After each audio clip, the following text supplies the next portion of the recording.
तो उस पर जवाब वज़ीर दाखिला की तरफ से आया कि चूँकि 7 सीटें बढ़ी हैं तो इसलिए पोस्टपोन नहीं की जा सकती है जैसे आसाम में हुआ था।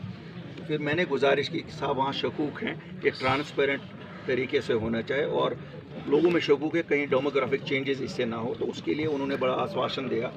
और मुझे लगता है जिस तरीके से डिलिमिटेशन कमीशन ने यहाँ अपने आप को कंडक्ट किया और जिस तरह से काफ़ी डेलीगेशंस उनसे मिले, तो हमें उम्मीद है कि सर क्या आप इस बात पे अभी आपका यकीन है कि पहले स्टेटहुड को जो है वो यहाँ पे लागू करना चाहिए, उसके बाद ही इलेक्शन या डिलिमिटेशन हो जाए?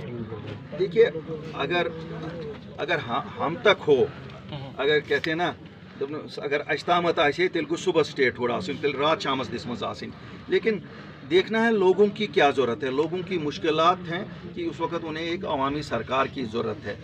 मैं तो कहता हूँ जल्द से जल्द एक अवामी सरकार कायम होनी चाहिए। अब उसमें इफ्स एंड बट्स कोई कहेगा, पहले मुर्गी आई कि पहले अंडा आया। सवाल देखना हमें असल में ये है कि लोगों के जो मुश्किलात है वो कैसे सबसे पहले नहीं लगता एक बात है कि अगर बात करें कि ऑल पार्टी कॉन्फ्रेंस जो हुई, लेकिन कहा जा रहा है कि अभी तक एतमाद साजी के ऐसे इक़दाम नहीं उठाए जा रहे हैं जिस पे आप लोग वहाँ पर गए थे या जिसका तमन्ना कर रहे। देखिए साहब, मुझे मालूम नहीं है वो किन एतमाद साजी की बात करें, किस एतमाद साजी की बात कर रहे हैं। हम तो जिस वक्त गए, जब हमें दावत मिली 14 मार्च 2020 को, तो हमारे पास क्लियर ये था कि हमारे लोगों के दिलों में शकूक क्या है। हमारे लोगों के दिलों में शकूक ये थी कि 370-35A ख़त्म होने के बाद अब उनके बच्चों को नौकरियां नहीं मिलेंगी, उनकी ज़मीनों पे बाहर से आके लोग कब्ज़ा करेंगे। और तीसरा, कुछ लोगों में ये था जो पॉलिटिकल लोग थे कि इस रियासत की पहचान ख़त्म हुई है तो पहचान वापस मिलनी चाहिए।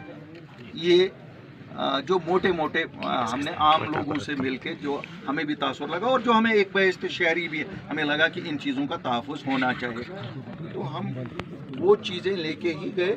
और हमारा कोई मकसद 14 मार्च 2020 को जब हम मिले वहाँ, न इक़्तिदार के हुसूल के लिए वहाँ गए, न इसलिए कि हमें ये बताया जाए कि हम आपके कोई ख़ास लोग हैं, या हम अपने लोगों की मुश्किलात लेके वहाँ गए। सर इंडियन रशीद के हवाले से अपनी बात है, उन खदशात को दूर कीजिए।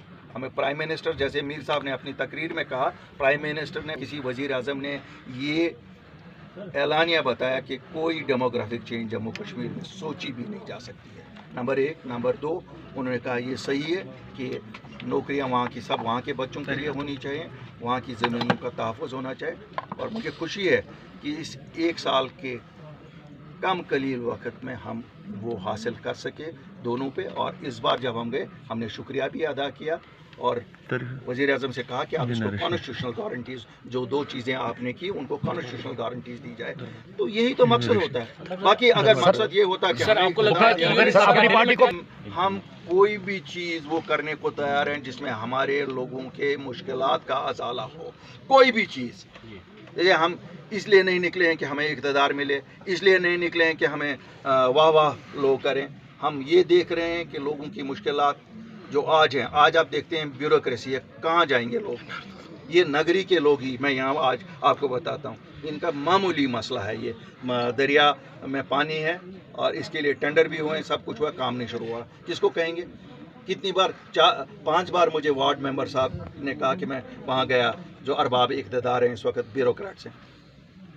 तो अवामी सरकारों का तो यही फ़ायदा होता है। बुखारी साहब आप का ये कहना है कि पिक एंड चूज़, मुझे लगता है अभी भी कोई देर नहीं हुई है। मैं आज आपके वसातत से अपने सब जम्मू कश्मीर के वासियों को कहता हूँ, जिसको भी कोई रिप्रेजेंटेशन करनी है, जिसको भी कोई लगता है कि नहीं साहब, तो लिखा जा सकता है। ये नहीं है कि 4 नोडल अफसर मुकर्रर हुए हैं। अगर हम हर चीज़ में खाली खामियां ढूंढने की कोशिश करें तो फिर हम खामियों से बाहर नहीं निकलेंगे।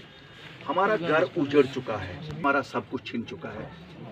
क्या दरबार क्या कमेंट है? दरबार मूव जो है उससे यहाँ के लोगों को फायदा फैसला है, नहीं किया। सर इंडियन रशीद के हवाले से सर आपसे थोड़ा जानना चाहेंगे। इंडियन रशीद सर जल्द से जल्द रहा हो। सर आपने सर उसकी बात बताई।